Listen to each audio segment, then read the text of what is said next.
Okay, so this is our final section from the Isopanishad. This is part 5, and today we'll finish, and we'll have a break next week, and then we'll start the following week. We'll start Bhagavad Gita, which will be exciting.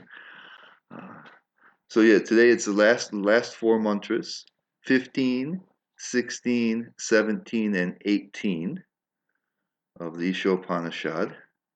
And they take the form of a prayer. The other ones were in a different form. It was just you just got knowledge. It didn't say who was speaking, and didn't and you were being spoken to. The listener was being spoken to.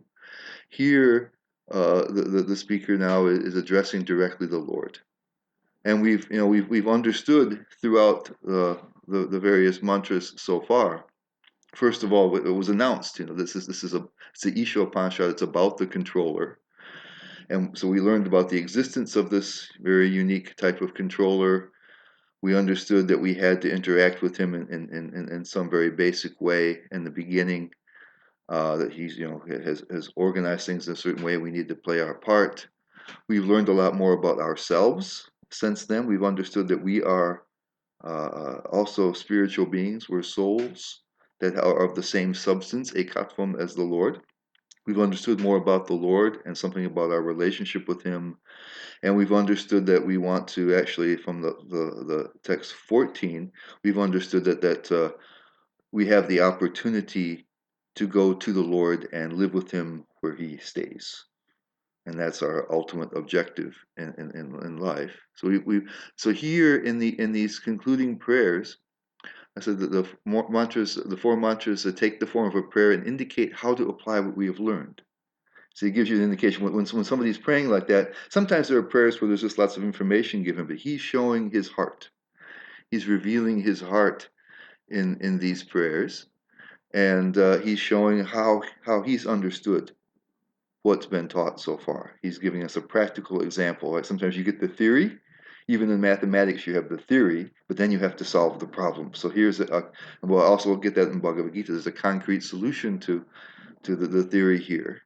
In this case, it's a mature thing. He said that this is happening, he's praying this at the time of his death. And so it implies before that he's taken up the practice of bhakti. Here in the next slide, Prabhupada says in the purport in Mantra 16 that the Lord, he is the origin of all living entities and all else that exists. One who knows this engages himself at once in the devotional service of the Lord. And then in the next slide, my comment is, after serving the Lord during life, the devotee prays to the Lord as death approaches and reveals the devotional heart. So Prabhupada mentions in the purport that these prayers are being done at the end of this person's life. And so therefore, and we'll see within the prayers evidence that he's been already engaged in devotion to the Lord. He asked the Lord to remember his devotional activities. So he said, this is an attitude that comes. It reveals his attitude all along. You still, when you take up devotional service, you have this same idea, but now he's at that final point of life when his devotion has been practiced for some time. He's about to leave his body, and so he's expressing his desire to go back to Godhead, as Prabhupada says. So we'll start with mantra 15, and it's a plea by him to remove his effulgence. There's a entry-level mystical experience that's going to be revealed in this verse, and also that it'll be revealed that it's entry level. It's not the ultimate experience, and that's something that's really happening because there's this common mystical experience that comes through many different traditions around the world, that people have this experience of this divine light where they feel connectedness and oneness. That's why I said it's the entry level transcendental mystical experience. And it's interesting. It's addressed here, and we see what we should do beyond that. So we have mantra 15 up.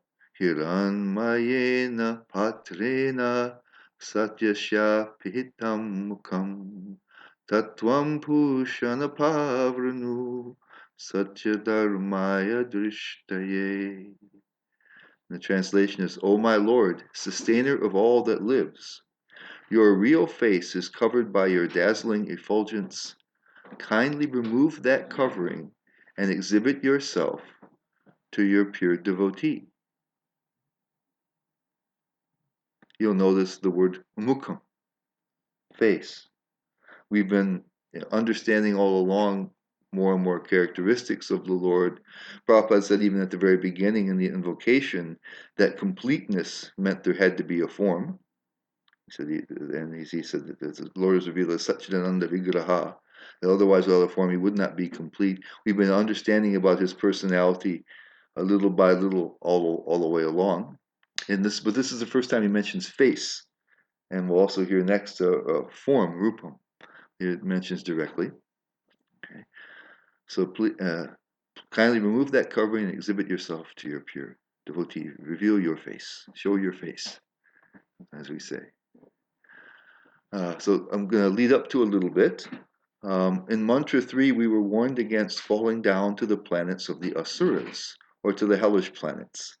And initially, when we didn't know so much about ourselves and the Lord, we were given that kind of a warning, that if we don't at least cooperate with the Lord and acknowledge His control and ownership, that we have that danger of falling into the lower regions of the universe, the places where the asuras, or even to the hellish planets where they live. But as we learned more, we found that what here Prabhupada mentions in this slide, in the mantra 12, in the purport, Prabhupada says, the whole universe is covered by the gigantic material elements. It is just like a coconut covered by a shell and half filled with water.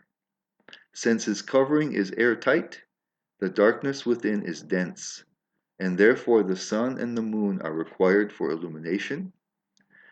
And the problems of life cannot be solved simply by going to the moon planet or to some other planet above or below it.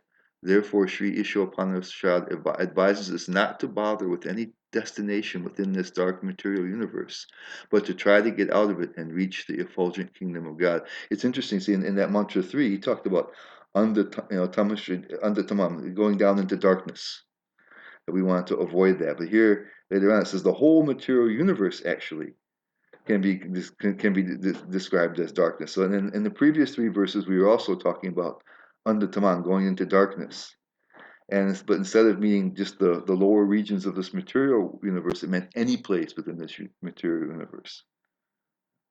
So as our knowledge was increased, our goal became changed, or at least became more clear. And so here it says, it said in the last verse, mantra 14 that we covered last week, so that one who worships the Lord and understands the futility of life in this world can surpass everything temporary and enjoy immortality in the Lord's abode. So we came to that condition where we wanted just to leave this universe entirely, and we'll reinforce something that we found out previously, so that we are ekatvam. We're of the same substance of the Lord. So we are not who we think we are. And we're going to get a little bit more detail on that in these mantras. Okay. So our goal is to leave this material universe and to go to the Lord. That's the Isopanishad is telling us that should be our goal. Okay.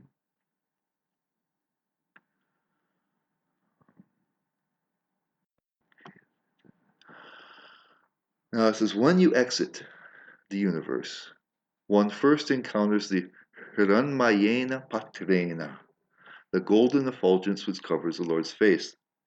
Covers his mukham, his face. Like I said, this is the entry-level mystical experience, which is shared by many people over long periods of time in different traditions, and under different situations. And it's, say, a blinding light. It's very pleasant, but as far as most people, when they encounter it, they think that's it. That's all there is to see. And just like anything that's really brightly shining, right? They call it when you interrogate somebody to the third degree, you put a big a bright light and shine a bright light into their face, so you can't see the faces of the interrogators. So in the same way, when you break through the coverings of the material universe, you'll see this beautiful shining light that also conceals what's behind it. So and this person, uh, speaker of the Isopanishad, he knows well that there's something behind there. That's why he says, please remove that. Who is the speaker? I don't know.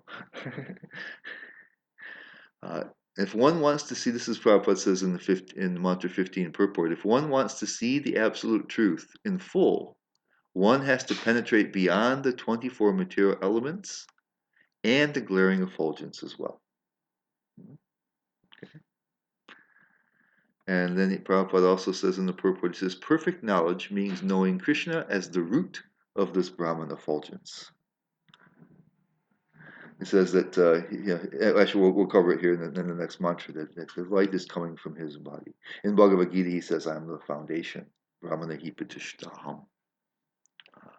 The whole spiritual world is effulgent like that. So, next is mantra 16, where the devotee is praying for the Lord's mercy. And it's put it up here on the board. Pushane karshayama surya prajapatya vyuharasmin samuha. We don't have the meter right here.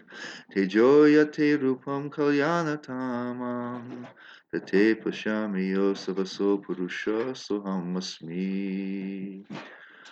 O my Lord, O primeval philosopher, maintainer of the universe, O regulating principle, destination of the pure devotees, well-wisher of the progenitors of mankind, please remove the effulgence of your transcendental rays so that I can see your form of bliss. You are the eternal supreme personality of Godhead, like unto the sun, as am I. So again, he's emphasizing this ekatvam. And he used here, the word is it's rupam kalyana tamam. That's the root is uttamam. So the most auspicious, Prabhupada says. So his form is the most auspicious thing.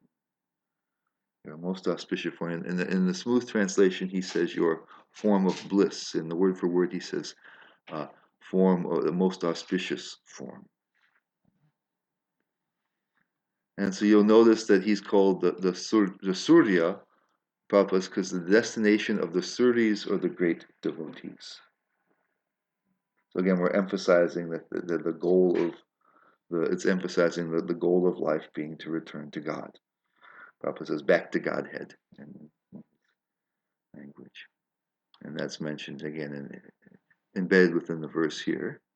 And then we have the Rupam and Kalyana Tamam, the most auspicious form. We'll talk more about that a little bit later as well. But he said this is what we're again, we mentioned specifically form and face. So all of the things we've heard so far pointing towards the Lord's personality is confirmed here in these verses. And it's even put in this context where someone is seeing the Brahman effulgence, and he's saying, no, please turn that down a little bit. Let me see beyond it. And then here he's mentioning that you are like the sun. You're shining like the sun. He's really basically telling us that the effulgence is coming from the Lord. So we're seeing the light coming from the Lord. We're not seeing the Lord. So he's like the sun. And also he says, so am I, because we've already understood. He's ekatvam. There's this oneness, which Prabhupada says is oneness in quality and oneness in interests. The oneness in quality, he says, we're like samples of that. He gave the example of sparks coming from a fire. or the rays coming from the sun. So like we're little portions of that. So we also are of the same substance. We're shining, actually, if we're not covered over by our bodies. But by nature, we're shining, just like the Lord is, just smaller. And therefore, our natural environment is the Lord's environment. It means. If like because he's in a praying mode, right? So in that mood, why is saying like so am I? Because if he is also as bright as like Krishna, He's not as bright, but he's shining, you see. So he understands that Katvan principle. What he's doing is he's again showing him that he belongs with, that he's not a part of this material world. So the reason he mentions like that is he's showing that I'm not a part of this material world either. I'm a transcendent being like yourself, only just smaller. And he's very clearly, we'll see as the prayer goes on, he knows who's the boss and who's not. understood. He's offering so many obeisances. So I am also bright like you, so I should Yeah, come with you. yeah. It's not that we're going to come also we're going to come in our present physical form. Yeah. He's saying that, yeah, because we mentioned it previously that there's inside the bodies there's a soul and a super soul. We heard that in one of the previous verses. So again, and that's where it mentioned ekatvam. There was a oneness there. So if we are of the same substance of the Lord, that's just what he's indicating, then what's our natural location? Yeah? Our natural location should be With him. there, yeah. Yeah, so that's what's being implied. That the effulgence is coming from the Lord. I'm also a spiritual entity. I belong close to you, not far away from you here. That's the implication. Prabhupada mentions this, he explains nicely in the purport here about the word that's used both in 15 and 16. Pushan. And the person is praying, he uses this terminology in both 15 and 16, that he's the maintainer. And we mentioned previously when it said that the Lord fulfills everyone's desires, that's indicative of the Lord being kind and merciful to us and to everyone. Not that he's just in the 18th century or so that they had the notion of God as they called it the divine watchmaker. Back in those times, that was the highest technology you had was precision watches. So they thought of the world as a gigantic machine which would run by itself, and that God wouldn't take much personal interest in it. But here he's saying he's the one who provides everybody with all of their desires. He's self-sufficient himself, and so that was it indicates his goodwill towards us. He's supplying. He doesn't farm it out to somebody else exactly. He's supplying. So here he says, "Here the maintainer." And Prabhupada says the word Pushan, maintainer, is especially significant, for although the Lord maintains all beings, he specifically maintains his devotees. So if he's generally maintaining everybody and supplying all their desires, it's natural that if we're trying to make some kind of a closer relationship with, he will also respond. He's already indicating on his side, even for those who aren't interested in him, he's supplying their desires. He's maintaining them. So he's already showing his default position as someone who has goodwill towards them. So Prabhupada says we should be confident, and just as this person is who's praying, that the Lord will respond. He's kind. He's merciful. He's he's even proactive in some ways. You see, because he's giving people their desires, even who's not asking him for it. He's maintaining even those who aren't acknowledging him. So in some ways, he's really even proactive, you could say. I seem to have the same slide again, so please ignore that. I'm going to slip through the next one. Okay. And in the purport also of this verse 16, mantra 16, Prabhupada says, the Lord always helps the pure devotees by imparting necessary knowledge within their hearts, and thus out of his special favor he dissipates all the darkness of ignorance. So again, he's emphasizing how that Pushan, that maintainer, shows the Lord's goodwill, and we can expect reciprocation from him if we give him some, we acknowledge him. And then Prabhupada explains uh, how we're here in the first place. Why are we, if we're a Katvam, this is a natural question, if we're a Katvam, we belong with the Lord, we're, what are we doing down here to be praying to go there in the first place? And Prabhupada explains that in the purport to this mantra. In this, I have a quotation here. Um, the living entities are also differentiated expansions of the Lord's self, and because some of them desire to be lords and imitate the Supreme Lord, he allows them to enter into the cosmic creation with the option to fully utilize their propensity to lord it over nature. Of course, you'll notice that we have here, the Isopanishad, which is telling us about the Lord and giving us information about how we should be behaving and what is the proper goal of life. That's to help those who've made that particular choice. Krishna's reaching out, the Lord's reaching out to them. But that's why we're here. That we didn't want to serve, but we wanted to be independent. That was a desire there. And so then the Lord says, okay, you can have this region, and you can be there as long as you like. So that's the uh, point there. Now we're going to move on to mantra 17. And here he's asking to please remember me, asking the Lord to please remember him. And it's the mantra now. This is up on the screen now. Vayu anilam amritam atedam vasmantam shariram om krato smara kritam smara krato smara kritam smara. And Prabhupada's translation is, let this temporary body be burnt to ashes, and let the air of life be merged with the totality of air. Now, O my Lord, please remember all my sacrifices, and because you are the ultimate beneficiary, please remember all that I have done for you. So the word is krato, enjoyer of all sacrifices. And where does it say? And then krato is also the supreme beneficiary. And so he's asking in this now a couple of things here. First of all, he notice how he mentions he says, "Let my body be burned to ashes, and my life air, my prana, uh, be merged into the complete prana." So that indicates that these are not essential portions of the self.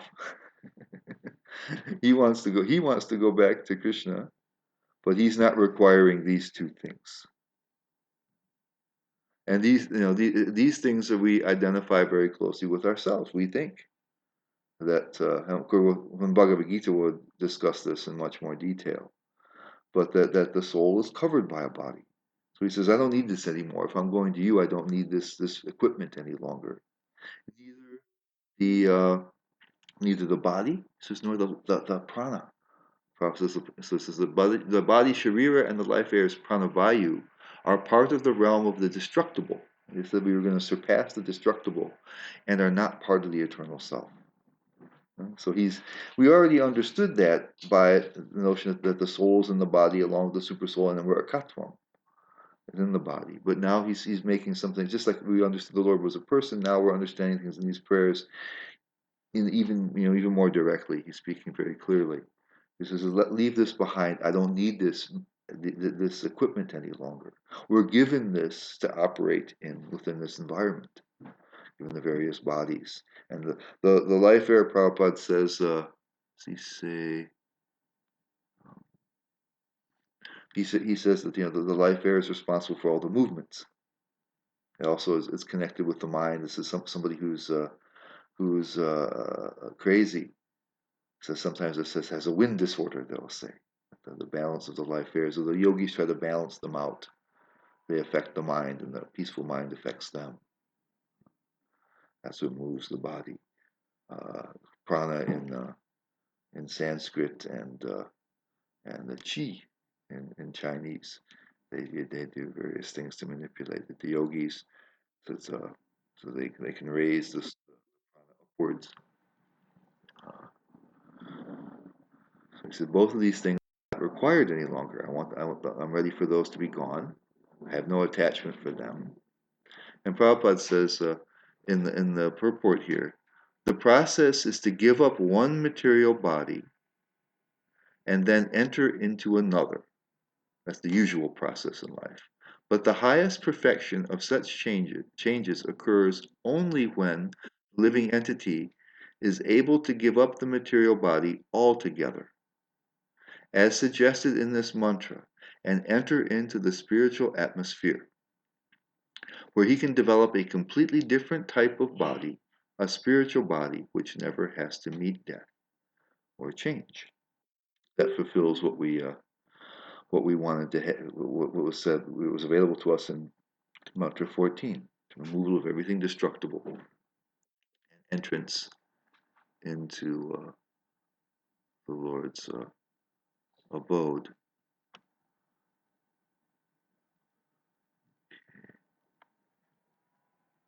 And here Prabhupada says, in the purport, in this mantra, the living entity prays to enter the spiritual kingdom of God after relinquishing his material body and material air.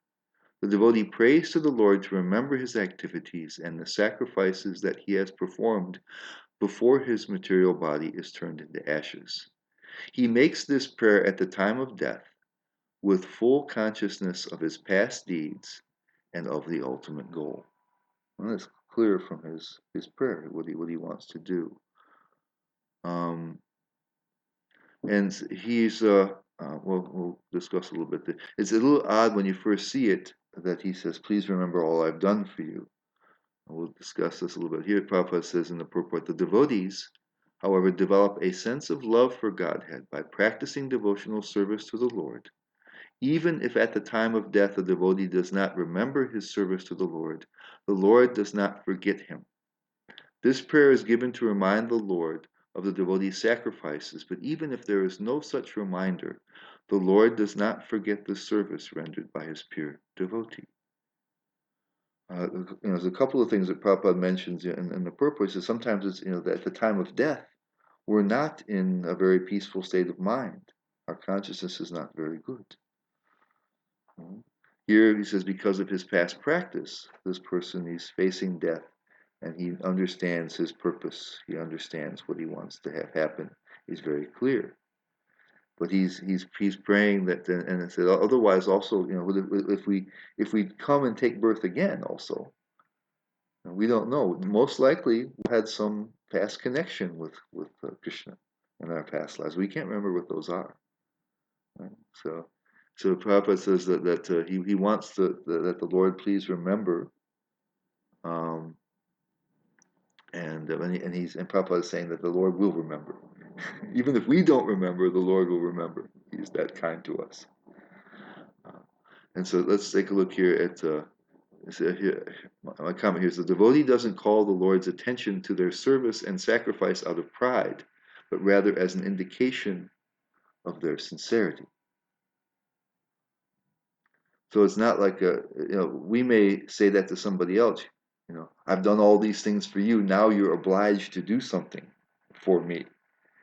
We'll see very clearly also from his attitude in the next verse that that's not his attitude at all. But what he's saying is that he's trying to show him how he's sincere. He's trying to do some things. He's not. And Prabhupada says here, I'm going to bring this verse in from that we had in the Nectar of Instruction next, where Prabhupada says, devotional service is not a matter of sentimental speculation or imaginative ecstasy. Its substance is practical activity. That's from the Nectar of Instruction. And bhakti is a sort of cultivation. As soon as we say cultivation, we must refer to activity. So if we have some regard for the Lord or anybody, right, it's not just that we all imagine it we want to do something for them. We want to make that feeling, it's not just a feeling, but it should be in action. It should flow into action. Naturally, if we have love for somebody or concern, we want to do something for them. If we just kind of theoretically imagine, oh, I like, we call such people fair weather friends. We're friends and everything is good, but then we have to do something, we don't like it. The devotee here is showing that he's also not just coming into this desire suddenly here at the time of death. That I've been aiming my life towards you for some time. Prabhupada mentions, in the purports that, that this is, we have to train ourselves. If we want to have a good chance to remember the Lord at the time of death, we have to practice remembering Him now, because at the time of death, things can be quite distressing. It's a challenging time, and so what we'll generally do is remember the things that are nearest and dearest to our hearts. And so if the Lord hasn't become high on the list, and hopefully number one, our chances of remembering Him are less.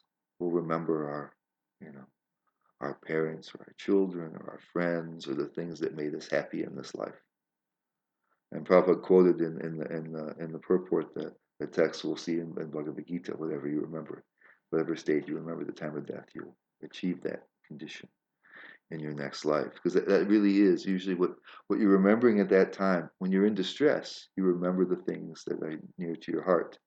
There's many instances of soldiers wounded on the battlefield, far away from home, who call out for their mothers.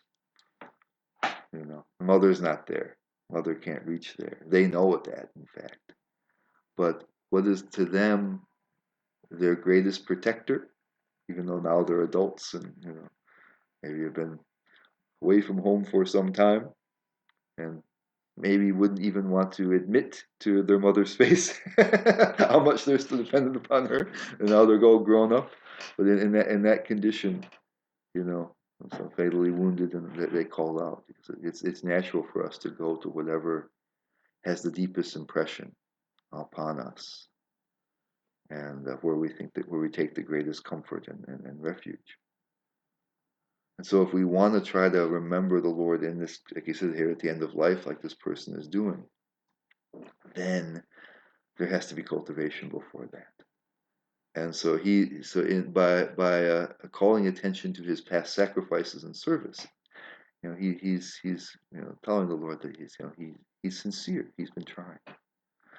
That he's making the endeavor. He doesn't just value that possibility. He just doesn't understand, but he's trying to act upon it.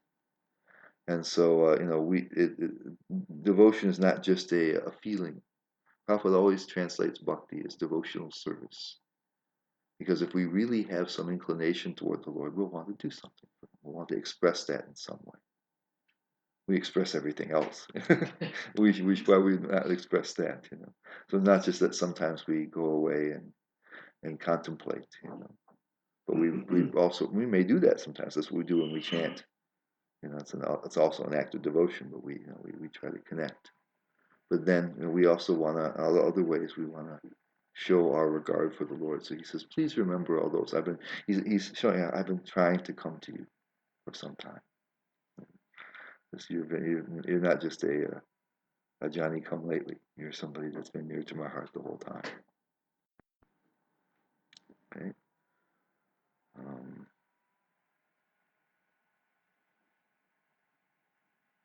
We're moving, fortunately, a little faster than usual.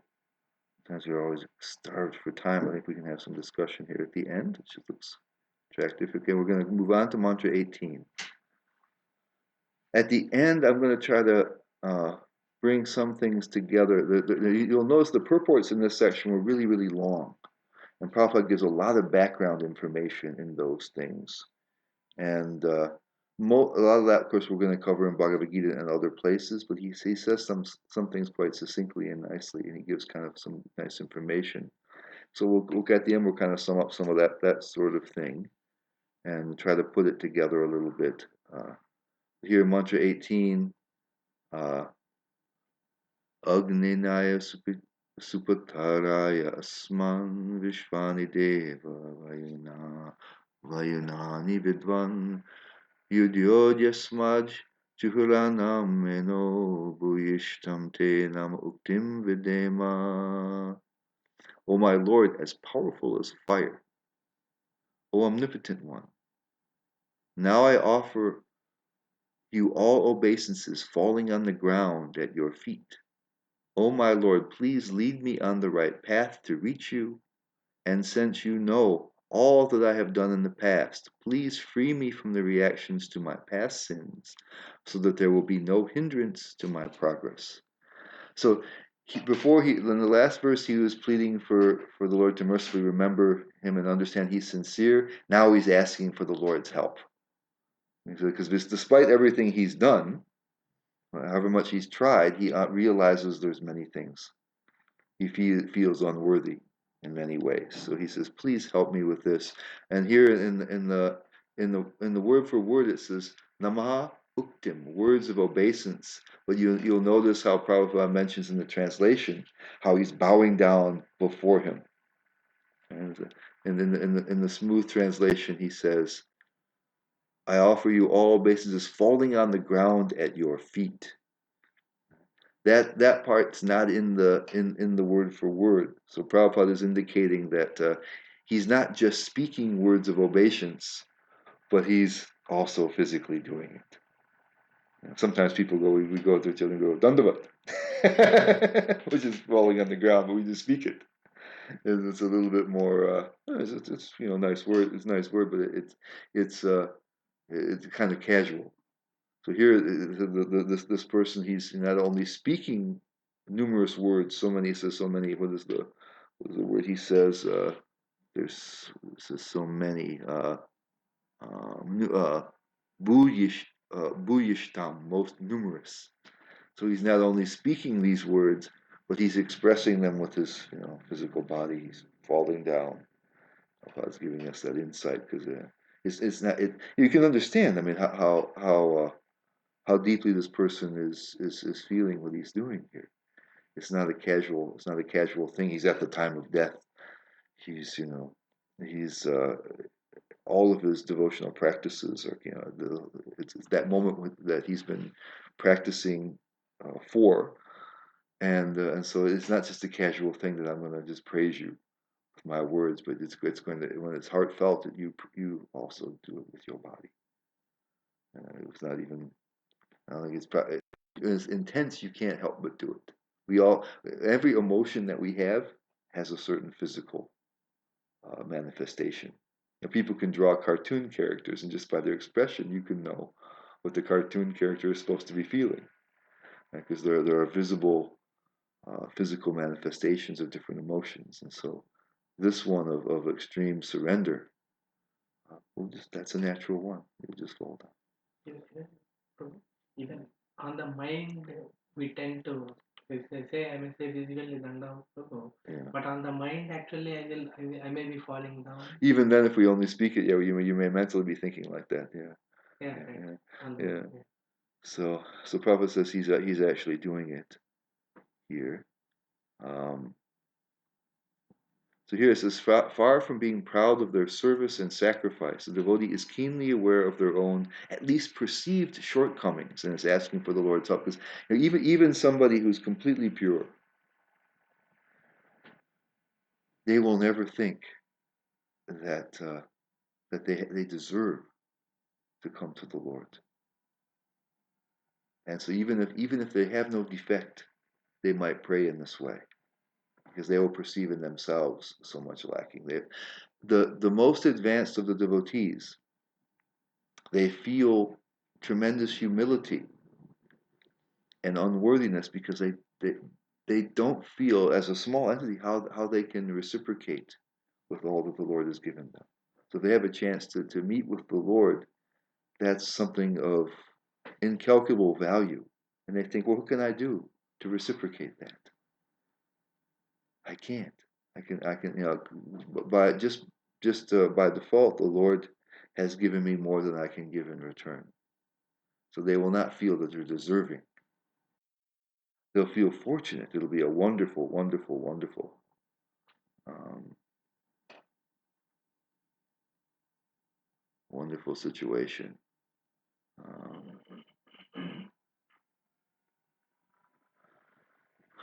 because we're having a little trouble with the conference call. I don't know that there's anything I can do about that. Um, because everything seems to be working here. Oops. Microphone working? Seems to be. So I don't know. I'm connected and everything. We might have some technical problems. It looks like we have the internet connection and everything also. I don't know. There is one flag is out. Is that out from beginning to Yeah. the bottom? Is that flag is That's out? yeah. That's okay. Yeah. I guess somebody the other person on says he can hear. Okay. So maybe internet on the other side. Okay. Anyway, let's try to get back here. Um, okay. So it says so he's a devotee will always feel that having the chance to serve the Lord and to be in connection with the Lord is something that's they can't really deserve. It's so great. Actually, it says that the Lord's mercy is causeless. It's so great that you can't purchase it, but He gives it of His nature. And so in any case, so he's saying, please remove any impediments, please cleanse any defects that I have. Calling it, and we understood before from Pusha, that he's inclined to help. And Prabhupada says here, explains also part of his language. He says here he says the Lord is addressed as fire, because that's what he says at the beginning, right? Powerful as fire. Okay, I guess we the Lord is addressed as fire because he can burn anything into ashes, including the sins of the surrendered soul. So he's the devotee is indicating the Lord's ability to help. There's willingness and pusha is kind of there. Now you can do it. You can remove all kinds of contaminations from me, just if you desire. Uh, and Prabhupada explains further in the purport, he says, um, in this mantra of Sri Isopanishad, the devotee prays to the Lord to rectify him from within his heart. To err is human. A conditioned soul is very often apt to commit mistakes, and the only remedial measure to take against such unintentional sins is to give oneself up to the lotus feet of the Lord so that he may guide one to avoid such pitfalls. We talked about this verse. Well, talk about this. The verse he's referring to is in Bhagavad Gita. We talked about it also in the Nectar of Instruction. That was the basis. One of the bases for us not making offenses towards devotees. That the famous verse in Bhagavad Gita where it says that api chetsu diracharo. Achara, right, is behavior. So usually we say sadachara is good behavior. Su is an intensifier and do is a negative. So su duracharo, very bad actions or behavior. And it says in there, so if someone has surrendered to Krishna, he worships Krishna only, as the commentators say, but yet they may be seen to even to do something quite bad. So within the mind, you should still consider them sadhu, despite their defects, because two things. Srila Baladev Vidyabhushan said, because they've started the process of devotional service, they're very, very dear to the Lord. And because of the Lord's mercy, they will become rectified. So, Prabhupada sometimes says that when we begin devotional service, we're like green mangoes, which you can make pickle out of them. If you want to eat them fresh, they don't taste quite so good. And then as we develop, we've turned into ripened mangoes, which taste very wonderful. So in the beginning stages, we may not taste so good, be a little green. But if we're sincere, we don't say that those things don't exist. We don't pretend that that it's not there, but are very forgiving and very understanding, realizing that that will cease. That will cease. This is one of the Prabhupada will mention here, and also in the Prabhupada. This is one of the beauties of devotional service. That that the Lord helps us in so many ways. It's not simply pulling ourselves up by our own strength. That if we have some sincere desire to come to Krishna, that He helps us in so many ways, just as it is indicated by this verse. So He's saying, "Please help me along the path." And so he says that usually um, even small mistakes in Dharma cause really big problems. You make some small mistake, you can be severely punished. But under the Lord's protection, uh, there's tremendous mercy. And so even if there's some impurity left in you, this is why it's also open to everybody. We mentioned that in Nectar of Instruction, the powerful nature of bhakti, how it transforms one. So there's not even any entry requirements. Most dharmas in the Vedas, you have to be somebody. You have certain qualifications. There's prerequisites. In bhakti, it's not.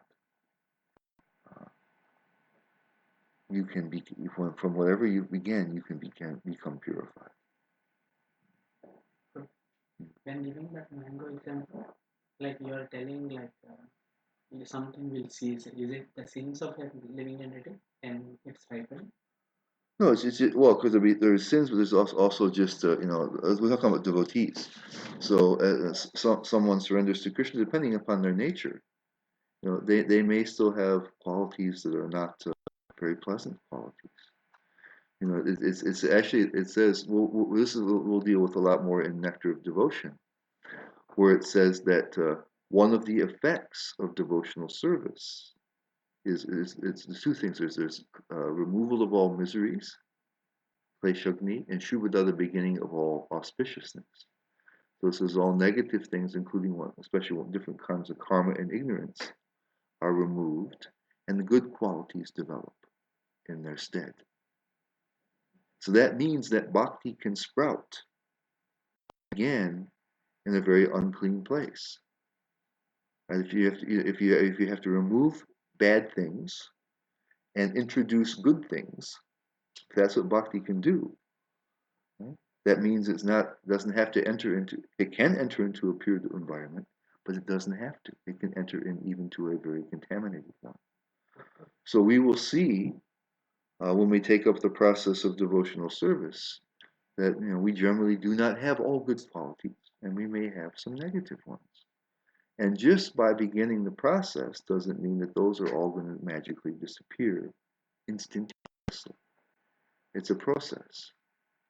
And so, but even if there's a lack of perfection at the beginning, if one is seriously on the path, and of course, the Prabhupada says unintentional sins. It's not that gives us the ability to do as we like, and the Lord will protect us. Sometimes people get into that kind of a mentality. That I can do anything I like because the Lord will forgive everything. But it's that despite ourselves, we may do things and act in ways that we would prefer not to. We know it's not up to standard and is not in line with our philosophy and our desires. But we still have that the deep nature in us, and so in that case, it says that one should even one should we understand what behavior is correct and what's not. It's not that we say, oh, that's perfect. The person is perfect. But we understand that person is very dear to the Lord, and because of their dedication to service, that person's gonna ripen. It's not gonna be green forever. And we understand the same thing about ourselves. We feel very badly when we misbehave, but we understand that if we persist, these things will fade away. It doesn't give us license. That's a Prabhupada says a very big offense when we think like that. Just like a green mango ripens, Yeah, naturally yeah. even So with at bad first, qualities. at first it isn't very palatable. You don't want to eat it unless you want to make pickle out. but if you wait and let it be on the tree, it's on the tree that will ripen and will be wonderful. And you know what the future is like. So that helps us to then um, overlook and continue. Yeah, to otherwise we think, oh, that person's such a terrible person. Yes, and that's we shouldn't do like that. We think we understand there's some contaminations there. That's all right. Um, Still, he should be respected as a yeah, devotee. that's what we mentioned in active instruction. It should be respected within the mind, right? Yeah. So I thought we'd kind of take a look at sum things up a little bit because Prabhupada gave a lot of different information also in the purports here. And it's probably actually too much for us to go through in detail, but I thought we'd kind of try to bring some of it together. The main of it was, and simple was we can see, we can understand from these prayers what Isopanishad was trying to get us to do, right?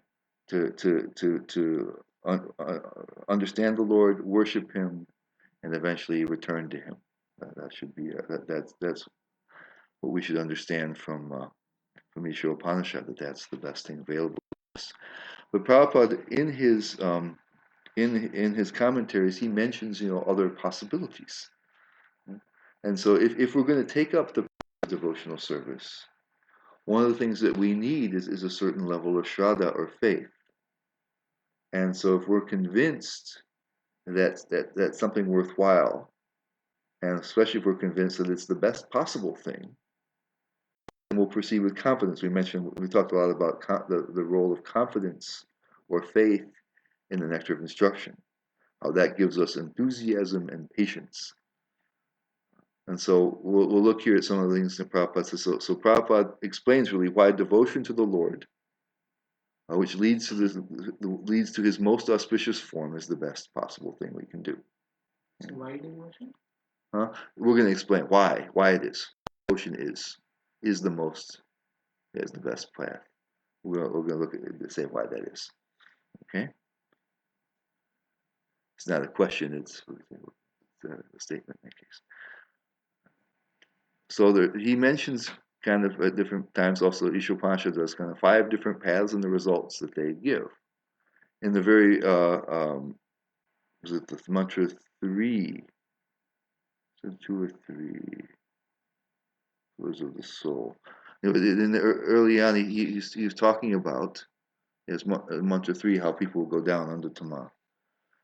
They talked about this vikarma. So if you, actually, also in uh, even in mantra 1, where it says that we should follow the Lord's and mantra 2 mentioned the karma, akarma, and vikarma, because it says that if we simply are happy with our, we acknowledge the Lord as the controller and the owner, and we accept our position in the world, and don't try to take things that aren't our own, knowing that the Lord, that's the proper path. And then if we do that, in mantra 2, it says that we will be free from all karma. Even in the beginning, they're talking about high level things. As we'll see here, we'll see where it rates on the scale. And then in the third mantra, it says that if you don't, if you neglect the Lord's supremacy and you act as you choose, then you'll go down to the lower planetary systems. So if we do not follow our role, and Prabhupada says we can discover that from the Vedas, then we will perform what's called vikarma. There's actions which produce reactions, negative reactions, that's vikarma. Actions which are pious activities which produce good karmic reactions, and akarma which frees us from all reactions. Right? So Prabhupada was saying we want to act, that Isopanishad was talking to us about akarma. These will not give you any reactions. You'll be free from all reactions if you acknowledge the Lord's ownership and control. Okay. So the other 2 things are also possible. So what happens if we perform inauspicious activities, right? And of course, and basically, and the answer is that we will have to suffer for them, and so we will stay in the material world in a worse situation than we are now. That's the general we'll be in a worse situation than we are now. Because we'll have to suffer for those uh, uh, inauspicious activities. The other side, which the Vedas recommend, is karma, to do auspicious activities. And the idea there is to better your situation, have a better life, also again within this world. We talked about the Veda Vataratahas in the previous verses as being examples of so-called knowledge, where they say there's only this notion of better birth, wealth, good children, all these kind of material things. That's all there is. There's not liberation. There's not anything outside of this world. So doesn't the karma carry over? Karma carries over from life to life, and sometimes it's manifest at a certain time. But once the reaction comes, then it's exhausted. So you get something in proportion. You receive a reaction in proportion to your action, and then it's done. It's not a permanent. So when you talk about karma, then it's just the temporary. That's why we have the body surrounding the soul is where we are the beneficiary. Yeah, karma is what I mean. We when we perform karma or vikarma, we're attached to this world and attached to this life, and we're looking to try to. I mean, with vikarma, we think by breaking the rules we may get better. Right? Sometimes we say in America, "Nice guys finish last." So we may think if we don't have all these rules and regulations burdening us, maybe we can do better in this life. And then there's greater suffering in the next life. And karma, looking generally at a longer thing. When karma meaning positive actions. So now I'm going to invest in a better future.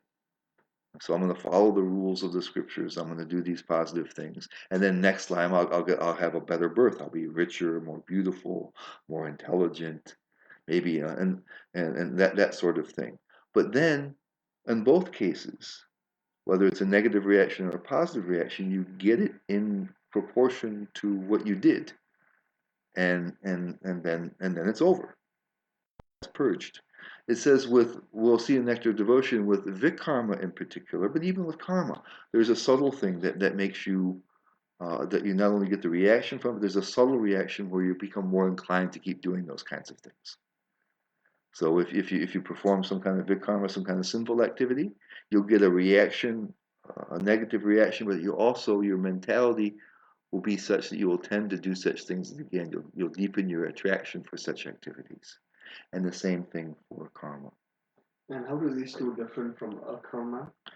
Karma are actions which do not produce any reactions or even free you, burn up all of your other reactions. So, like for example, when we serve Krishna. Yeah. Or we'll do this a lot in Bhagavad Gita. So bhakti would be Is was akarma. Yeah, because actually it says it burns up all of the karmic reactions. Even it burns our past reactions too. Oh yes, it burns all the past ones that are stored up, and it burns the inclinations.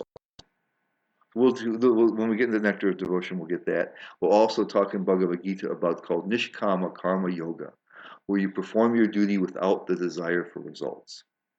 And that also doesn't produce, it doesn't do so much the burning thing, but it doesn't produce reactions. So there's that verse in Bhagavad Gita where it says that you have to know, you have to see action in inaction and inaction within action.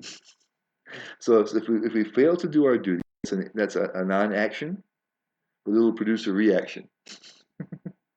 So that's action in inaction. And if we perform devotion or something that's a karma, that's an action, but it won't have a reaction. That's inaction in action. Okay.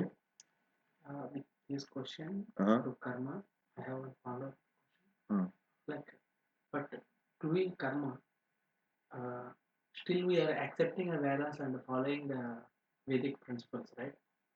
So by regularly doing that, not only we get material benefits, uh, at some point of time we may come to a stage of akarma.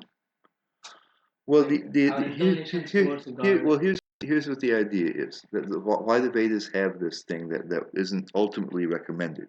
Right? You say because so much of the regular Vedas are what's called the Karma Kanda section, or how you perform good karma. And Krishna says right away in Bhagavad Gita, you should surpass the modes of material nature. It's Trigunya of Arjuna. He doesn't want anything to do with that. Okay? Why is it so much in the Vedas? Because most people, they can't, they want things. We're needy. We have this karma that's so strong that we desire things. And so just like, so you may tell your child to study, and they may, if they have the inclination, great. Otherwise, people, sometimes parents bribe them. You get good grades, we give you this, because they need something substantive there. So by nature, we're inclined to satisfy our desires, and we'll cheat. We'll do, even if we have to do something a little bit wrong, we'll do something. And some people will do some things very wrong to get what they want. Nice guys finish last. So the Vedas tell you, hey, do you really want to get things you want? You want that, right? Yes. You don't want to really have to suffer for it, do you? Not so much. So tell you what, we have a deal for you. You follow certain rules, regulate yourself in certain ways. You'll maximize your profit and minimize your losses. Okay? And they can understand that. Now, because the motivation is still kama, desire, it's a little bit dangerous path. Because you'll tend, if you have the opportunity to cheat or bend the rules a little bit, you'll still tend to do that. What happens, it says, is that oftentimes part of the karma is offering, some kind of pujas and sacrifices and things, and then you get hooked up with Brahmins or people who have deeper understanding, and because you've developed some faith in the Vedas, you may be inclined to listen to them. Okay? And so really, or you may understand that the rules are coming ultimately from God. So it says there has to be a little tiny bit of bhakti someplace in there for it to work very well. The idea is that you'll have a chance to progress from that point. So it can help. Yeah, that's why it's there. Otherwise, people who don't do anything at all, they're going to be big karma, and it's just an ugly situation. So it's a way to get on board, and with a potential way to move forward. Okay, and then Prabhupada mentions jnana. Okay, which usually there's two things, jnana and vairagya. So in jnana, you understand that the material world is a dead end. Even if you get all the best karma, it runs out. You go, like your best thing you can do with karma is you can go to the heavenly planets, basically. But then it runs out and you start over again. You have to leave it behind. You're still stuck with birth and death. So they realize that, hey, I'm a spirit soul that doesn't die, and I don't need a body. You see, the people in karma who are really attached, they'll think, yes, they're a soul, that's how they're taking different births, but there's no such thing as a soul without a body. There's the whole karma amongst the philosophy. It says like that, there's no liberation. There's only birth and death. So there's a soul, but it always takes a body. In Jnana, he said, no, it doesn't have to be that way. You don't have to have a body. Right? And so they realize that kama, the desire, is which keeping us bound.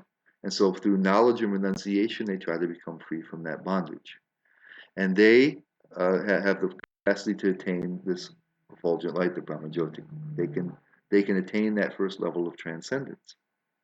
And then there's yoga, so the Astanga yoga process. Prabhupada also mentions in one of the purports, the yoga where people are raising the life airs up to the head, and they can, if they had some, the Prabhupada calls that, especially if they can go back, some of them can go back to God. He calls them mystic bhakti yogis in the second canto of the Bhagavatam. But usually, generally, yoga means like the Ashtanga yoga process, where you're trying to withdraw the attention from everything material. You're trying to withdraw your attention from the mind and senses. You practice, the rules and regulations, doing good things, avoiding negative things. You sit quietly different postures. Then you control the breathing. Then you slowly try to withdraw the attention from everything. And when you withdraw the attention from everything, then you're able to have vision of the super soul. Because then you see yourself as a soul. The soul is the conscious part of you. And we'll talk about this more in Bhagavad Gita. And then you can. I always had this intuition because I always had this intuition that if I could stop paying attention to everything around me, I could have some really cool experience. But of course, I never could. So it was only this intuition that I had. And so the idea is first you withdraw your attention from everything else, and then you can see the super soul in your heart. See yourself as a soul, and see the super soul who's right there. So then you can realize that's called Paramatma, super soul. And then Bhakti, devotional service to it attains Bhagavan, the Supreme Personality of Godhead. So let's take a quick look at some of the results. There's in more detail. With Vikarma, it says depending upon the severity, right? You either get birth in the planet. You can go to the birth in the planets of the Asuras, birth in lower species, or into the hellish planets. And the upshot of that is you continue in the cycle of birth and death, and you have a reduced chance of spiritual development. You mentioned how with karma, then you're more open. You're in a path that may be open towards spiritual development. And Vikarma, it makes it harder. You're in either forms of life that can't do it, non-human forms of life, or you have that attitude that is averse to the Lord. Very difficult for you to move forward from that place. Karma, when successful, leads to life in the heavenly planets, which lasts until the accumulated karmic reactions are expended. When not as successful, leads to a better life on earth. And again, there's a continuity in the cycle of birth and death, even though there's a little bit more of an opening for spiritual life. Then Prabhupada talks about that. I brought this one back from the beginning class, where Prabhupada defines what the complete is. He says the Supreme Personality of Godhead is Satchid Ananda Vigraha, the form of knowledge, unity, and bliss. And so here he says that the impersonal Brahman, his glowing effulgence, has that Sat part, just eternity. It's eternal, unchanging. So when the souls have that experience of Brahman, that's why they feel all of their all of their neediness is gone. They feel all the miseries and pains are gone. Now they're just in this atmosphere of eternity that doesn't change. And they feel connected with that because they also have that. As samples of the Supreme Personality of Godhead, we are also such an Ananda Vigraha, just a smaller version. So we'll feel, this is how it is. Paramatma is Sat and Chit, eternity and knowledge. And Bhagavan is Satchit Ananda because, and we'll see a little bit in the next verse why that is. Um, let's see. Jnanis, yogis, and bhaktas, they are interested in the same way, right? Which you explained earlier. Was that now? Jnani, yogi, and bhakta, they are interested in the same order of. Yeah, the Gyanis are looking for impersonal Brahman, the yogis to Paramatma, and the devotees to Bhagavan. I have a question from the conference call. It says that the 5 paths and results is it my summary, or is it summarized somewhere in the Upanishad? It's more my summary. I'm taking the different thing, kind of taking different things from the different purports and kind of putting them together and maybe fleshing them out a little bit. But it really is. Because Prabhupada gives all this background information, especially in these last 4 verses, of some pretty big purports. And so I didn't want to. We didn't have time to cover them all, point by point. So I tried to kind of bring things together and try to give you some of the main thrust. And I think it gives you also helps to understand what the main thrust of Isopanishad is. So probably gives us some background information that's not in the text of the Isopanishad, but he's giving us further explanations. And so I'm trying to kind of summarizing that in my own way. But I think you can find almost all these things there. This is a quote here from the early on the Isopanishad in the purport. And then Prabhupada, and so there's and well, Prabhupada will explain. We're going to go a little bit further here. Says the culture of, this is from the Mantra 17 purport, the culture of knowledge reaches perfection only when the knower comes to the point of surrendering unto the Supreme Lord Vasudeva. Otherwise, even after attaining knowledge of one's spiritual identity, as the Gyanis will do, if one does not come to the point of knowing that the living entities are eternal parts and parts of the whole, and can never become the whole, one has to fall down again into the material atmosphere. Indeed, one must fall down even if he has become one with the Brahmajyoti. That's what he says. Because, well, first of all, he mentions Bhagavad Gita, where Krishna says that somebody who's takes many births as a jnani, they may understand that the Lord is everything. Vasudevam Savamati, Deva Sarvamati, and then we'll take to devotional service. Otherwise, he says, otherwise, even though they know that they're a spirit, even though that they know there's transcendence, and enter into the Brahmajyoti, that won't be fully satisfying to them because we have greater potential than that. We have the potential for knowledge and bliss. And so Prabhupada he says they get lonely. He says one time, the way he puts it, it's and they want some activity. So it says that they can transcend for some time, but then we'll come back. He mentions that. So Prabhupada says here in 15 purports, he kind of pulls some of these things together from different purports. The conclusion is that one who has no knowledge of the potencies of the Supreme Truth will realize the impersonal Brahman. Similarly, when one realizes the material potencies of the Lord, but has little or no information of the spiritual potencies, he attains Paramatma realization. So the Ananda part comes with Krishna and his energies, his devotees, and in their relationship. He has his material potencies that create and develop in this world. He has his spiritual potencies, of which we're a part.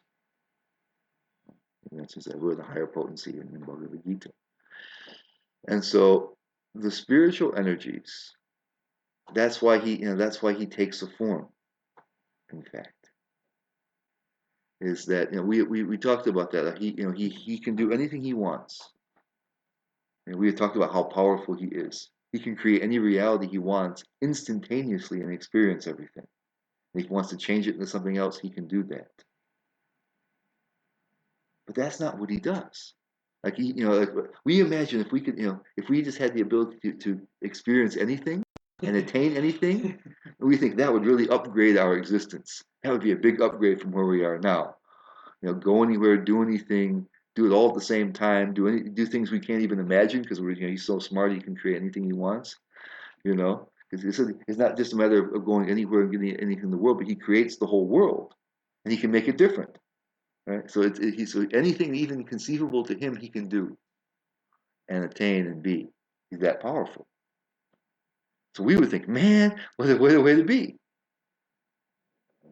Krishna doesn't do that. That's not his life. Changing the game. What his life is, what he does, we call it lila, pastimes. He's always with his devotees. The devotees are loving Krishna, and Krishna is loving them. That's the Ananda. That's what he's looking at. That's what he's decided is the best thing. And now, and you can trust him if he thinks it's the best thing. It is. It's better even than being able just to do anything for yourself.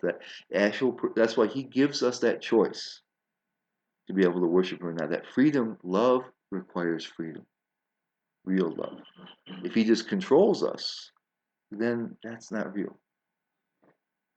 Sometimes we say, people, if we have some position, if we're famous, rich, have some position, people will be attracted to us for those reasons. Many people who are very famous, very rich, all these kind of things, they feel they don't have true friends. They figure their friends just are after something from them. They feel very lonely. And the same thing, if you're very powerful and people have to, speak nicely about you or speak nicely to your face, you know that's not genuine. So genuine relationship takes freedom. So we get that. That's where the bliss comes in. Okay? The Paramatma is dealing with this material world. He's helping with the manifestation of the world, the initial creation and also the maintenance of the world. He's also the guna avatar, the Lord of the mode of goodness. And so the spiritual happiness is not there. Yeah, mode of goodness.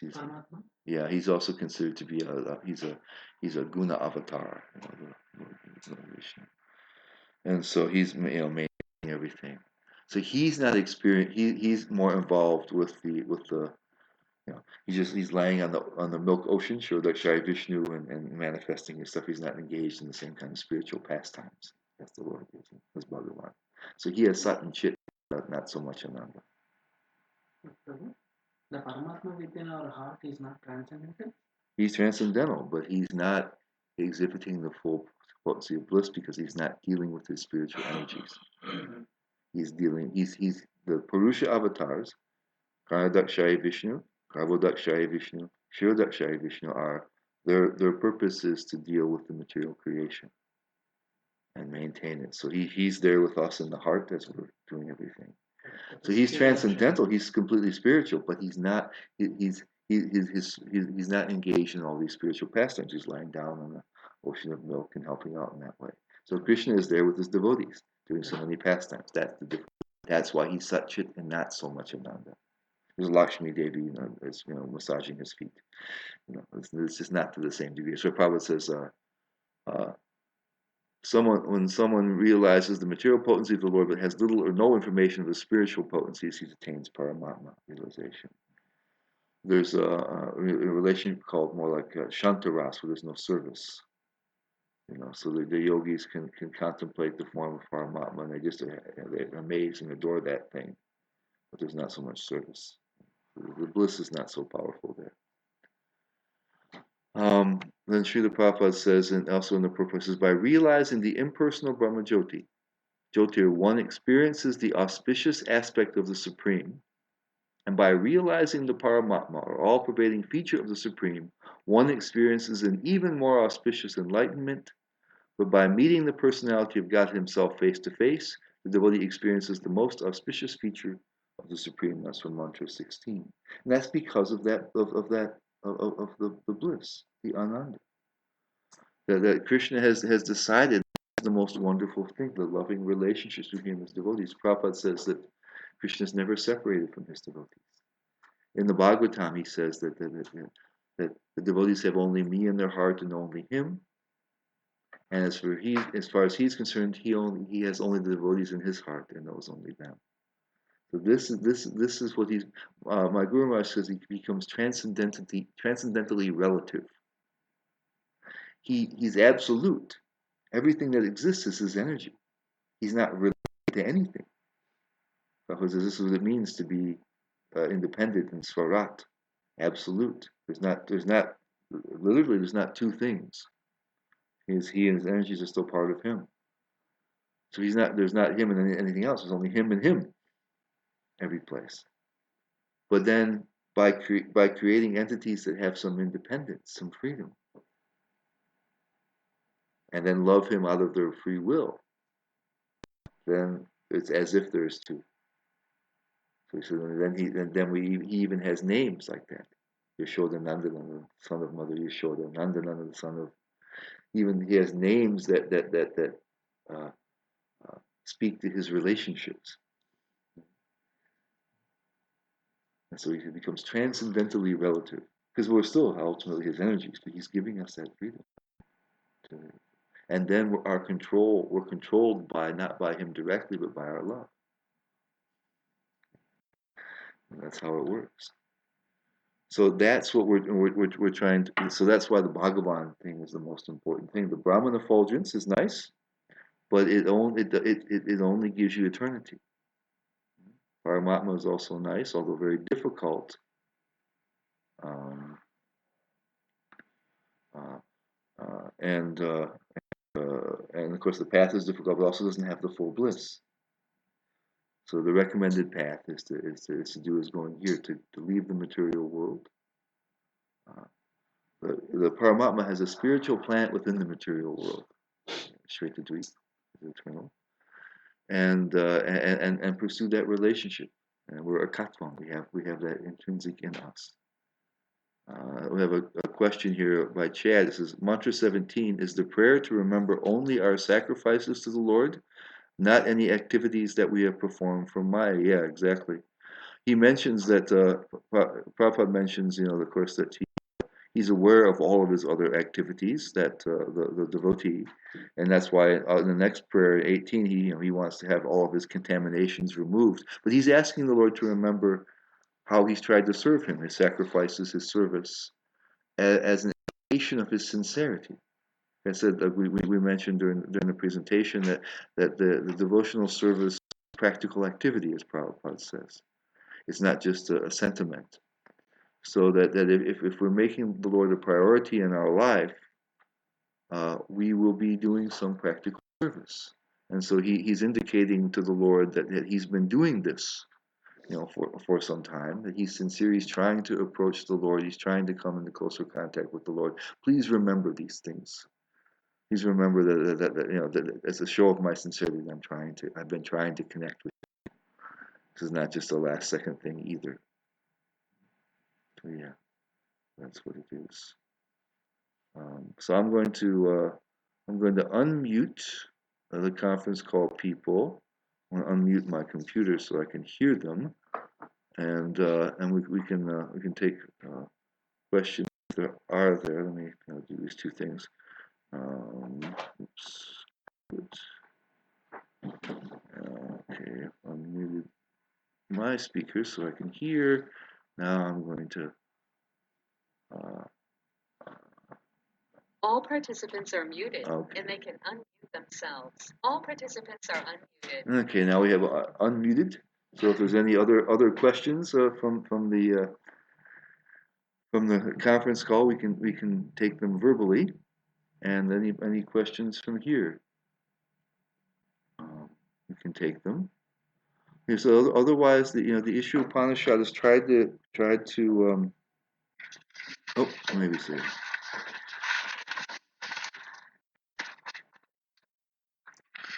Otherwise, we've learned a lot in a short time in the Isopanishad. We learned about the unique nature of the Lord. No, I don't think anybody could ever come up with this if they just were thinking about it. That there's something which it's. I think I thought later. It's almost like people talk about the Big Bang, and you have this singularity that expands into everything else. It's like that, only that the singularity still remains afterwards, right? The complete is perfect and complete, emanates so many complete wholes and remains complete, right? That's what it says in the invocation. Remains complete. So the Lord expands himself in so many ways, but still remains as potent as for expansion. Right? So I said in the Big Bang, there's a singularity that contains everything. It expands into everything else, but the singularity is gone. It's like the drop of water we had in the beaker. After ink into the beaker of water, it's gone. In this situation, we have the singularity remains and could make more universes like that. It's still there. That's how powerful the Lord is. You know? And how that means he's also the owner of everything, because it's just part of his existence. And unlike say like a singularity, he can change any of the things that are created, and he's conscious of them. So it says he has consciousness throughout his creation, and he says he can transform his energies. So we found this really complete. I mean, there can be no other entity that compares to him, and he's not like anything we've ever experienced or even I think could think of. I don't think anybody would have thought this up, even if they were. I've never heard any other philosopher or anybody else come up with an idea like that, and and it fulfills that requirement of completeness. Because we in most impersonal ideas and processes, when we try to understand absolute from relative, just using our minds, we look at every individual instance of things and we say, this is one thing. It can't be absolute because there's so many other things. It's only a part of the absolute. So therefore, the absolute can't be a thing. Now that's true of Krishna. He's not a thing. He's everything. All the things are part of him, right? He's everything. So then, if it has everything, then also he can't have an individual identity. If you're just trying to figure it out using your brain, if you haven't come up with this notion of the complete that emanates, completes, and remains complete, then they imagine something like the Brahman effulgence, something that not anything. And that sometimes they say capital nothing.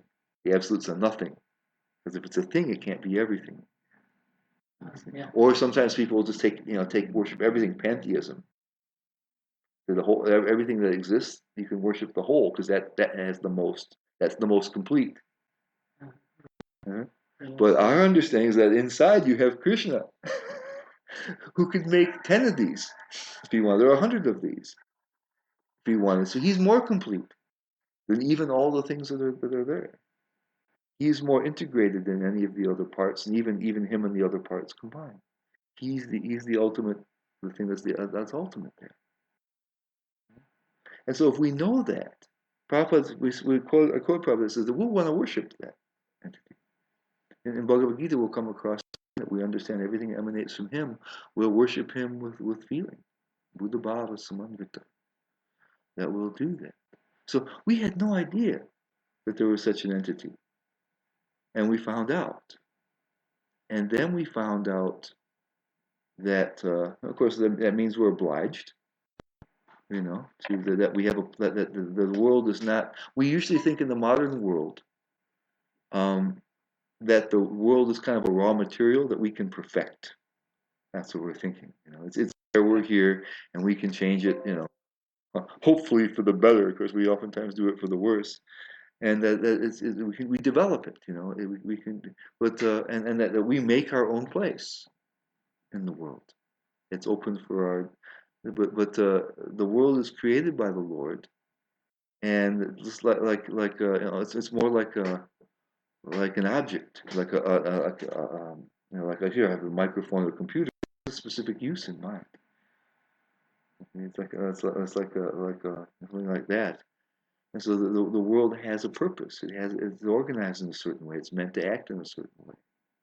And so we have with free will, we have a choice to decide whether we're going to cooperate with the designer and the controller or not. So I think we should, first of all, when we understand what's there, we should know that we better cooperate because things aren't going to go well for us if we don't. That may sound to us like, I guess this Srila Bhaktisivinoda Saraswati says that he calls the Lord the supreme, the transcendental autocrat. And that doesn't sound very attractive to people because when somebody is an autocrat, does everything on their own, has all power on themselves, oftentimes they're a tyrant. You're subjected to tyranny. And so when we deal with, oftentimes dealing with powerful people is not very pleasant. So we imagine somebody has all power, great. I think that's not going to be very nice, and I have to cooperate, otherwise it's going to be bad for me. But then we understand as it goes on that the Lord actually he's giving us our freedom, but he wants us to do something certain, that he is inclined to us, that he's not just here trying to be a tyrant. He wants to invite us to participate in what he has discovered to be the most wonderful thing. he has his own world up there where he's doing the best thing possible by his calculation, which I think we can trust. And he says, you can join that. And he wants us to. And so we find that more and more, that he's there in the heart. He's there, we are also of the same substance. We belong with him.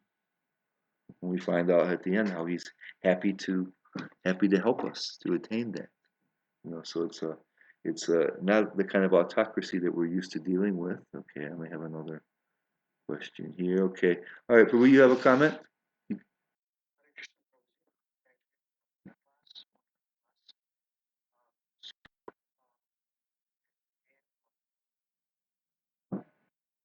And yeah, they're not complete like that because they don't have everything.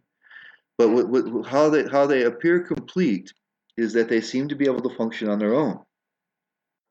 You have all these material universes. Krishna is there. He's not having to concentrate on that. It's not like he's he has to operate them in every little detail. He's there playing on his flute, playing with the cowherd boys, running around, and all these things are just being carrying on, no problem. And they seem to be outside of him. He's there in one place, and there's some other place, and so he in that way they have a certain measure of they appear complete in that way. Their whole things that function pretty much on their own. Krishna is good is so skillful he can create things that can just function. You know, and so in that way, they're not they're not like he's what was it he like he's using the force, trying to lift something. You have to concentrate on that to make that thing happen. He creates things that just seem to function. And so we're doing something more like that as time goes on, making robotics and things like that. Where you don't have to you know operate every little detail of it. And he just he can carry on and do his own thing full time while everything else is running. He has his other complete whole taking care of the business. That's my understanding. Hare Krishna. All right. Well, I think we run out of time, and even about right about on time considering our late start. We always have our little bit usual late start. And while I do have one, maybe if there's one, I see the chat's coming up. Maybe we can one question if there is something or no. No. Okay. Our Isopanishad, 18 verses are there. This itself is the complete Upanishad, or we are extracted 18 verses from. No, that's what it is. That's the whole Upanishad. It's part of. I think they say it's the art of a Veda. The Upanishads are little philosophical works, and they're part of each of the different Vedas. Generally, most of the core Vedas are mostly Karmakanda principles and things like that. And then these are more philosophical. They teach either jnana or, in this case, bhakti. This one's, the Isopanishad is talking about bhakti. So the whole Upanishad itself is 18 verses. Yeah, that's what it is. Yeah, they're very. They said we got so much out of it in just few verses. And, most of the philosophical content was even in 14 verses. Some of the things are kind of brought into sharper focus here in these last four. And the mood was there that we didn't see before. We saw the mood of devotion this time. Which that's how if we understand these things, this is how we'll be. This is what we'll do. We'll ask the Lord for help. We'll try to serve Him as best we can. We'll try to understand ourselves as belonging with Him and wanting to go there. Ultimately, that we're not part of this world. We'll realize. We'll try to be conscious of His omnipresence. How everything is His energy. And how we'll understand His absolute. When we understand His power, that makes us very comfortable to put our lives in His hands. That's it. Makes us very comfortable with that. We don't have to worry. Just like Isopanishad is saying, like God is a person and explaining all his features. But no regular person, right? He's a person, but no regular kind. Yeah. we learned that he walks and doesn't walk. Yeah, correct. Because he has that transcendental relativity that he's come about with. Because here my question is, like, similarly, there may be some other Upanishad which may completely talk about impersonal Brahman. Mm-hmm. So yeah, there are some that do that. Just like Puranas have like a mode of goodness, passion, and ignorance levels, and we try to take mode of goodness or transcendental like Bhagavata. Similarly, in Vedas, these Upanishads also there is some gradation. Yeah, there So there we is should take in the whole Vedic tradition, they have various different types of dharmas. Now we understand if we look at it objectively, we can see what the highest one is. Okay, because it involves this higher order entity. We can see the Brahman effulgence doesn't compete, the Paramatma doesn't compete. However, people are not always ready to take that step. And so it's just like the Kamakanda portion of the Vedas was meant for people who are attracted to enjoying life, to fulfill their kama. They get the Vedas try to get them on board with that, and they say that then they tell them this is a very wonderful thing. If the Vedas told them, okay, you guys want to enjoy, you know, and so I give you this dharma so you can enjoy, but it's really a low level dharma. They won't take it very seriously. Right? They won't have so much faith in it. They'll think, well, what is it? And then if you tell them what the higher one is, they can't take that up. They're not ready for that. So they have to tell you. You have to have certain faith in that in order for you to take it up with enthusiasm. And then that gives them a chance to move forward. The same thing for the jnana. The Vedas will tell you it's very wonderful. And the Brahman effulgence is very wonderful. They'll tell you that. Otherwise, you won't take it up. Right. And usually it's one of our main root problem is that we're not inclined to became a problem. We mentioned the verse, the little quote from the purport there says, "Here we want to become the enjoyers, we want to become little gods." So if you tell the jnani, "Okay, this is great. You can transcend, but you'll come back down. It's nice. It's better than karma, but it's not a very nice thing. What you really have to do is surrender to God." And They will reject that. So you want them to because and sometimes as they become more purified, in the Bhagavad Gita it says after many births, then they can understand. You see, so you want to get them on a path that has them moving forward at least. Okay? And you have to give them some faith. So you'll see all the different dharmas are said, this is the best thing, this is the best thing, this is the best thing. But when you look at it objectively, you can see this one has something the other one doesn't have. Right? Eternity is a lot better than any temporary thing. Right? So liberation is better. You can see that. And then, Ananda is better. So if you look at it objectively, you can see. So that's why so it looks confusing, but there's reasons for it. People will have a certain ability to take to something, let them have it. Let it help them to whatever extent it can, and then you hope that you can that sometime later the real idea can come to them. Otherwise they're just going to be vikarma. Do anything they want, they're going to be controlled by their karma, and then it's bad. Because this world is ruled by fairness. If you don't take shelter of God, you get what you deserve. And you're going to do things that hurt others. That balances out, then you're going to suffer. It's not that God punishes you. It says that we're here in order to be self-made, to be our little enjoyers and gods. We want that. We want to be able to get the results of our activities. We want to deserve it. It has to be ours. And so we're under the laws of fairness here. Krishna puts us under the laws of mercy. Whatever it is that you surrender to. So like Puranas, in Vedic sections also there is no gradation, specifically telling that this part, if there is in seemingly contradictory statements, so this should be taken precedence, like that. Yeah, well, but they can't, if they say that, then the people won't have faith. So it's only in the very high levels will the acharyas will talk about that. They say that this is said to be true. Understood. Because it's helping you. But if you tell that to the person, I'm going to give you some low level dharma. Hey, buddy, you're in trouble. I'm going to give you some really low level dharma because you're not qualified for anything. What are they going to think? They're going to punch you in the face. They're going to go, what do I want from you? Right. Oh, it really works good. It's low level stuff, but because you're a low level guy. Yeah, I got And it's like, come on, if you grow a brain later on, then maybe we can give you something real. They'll be insulted.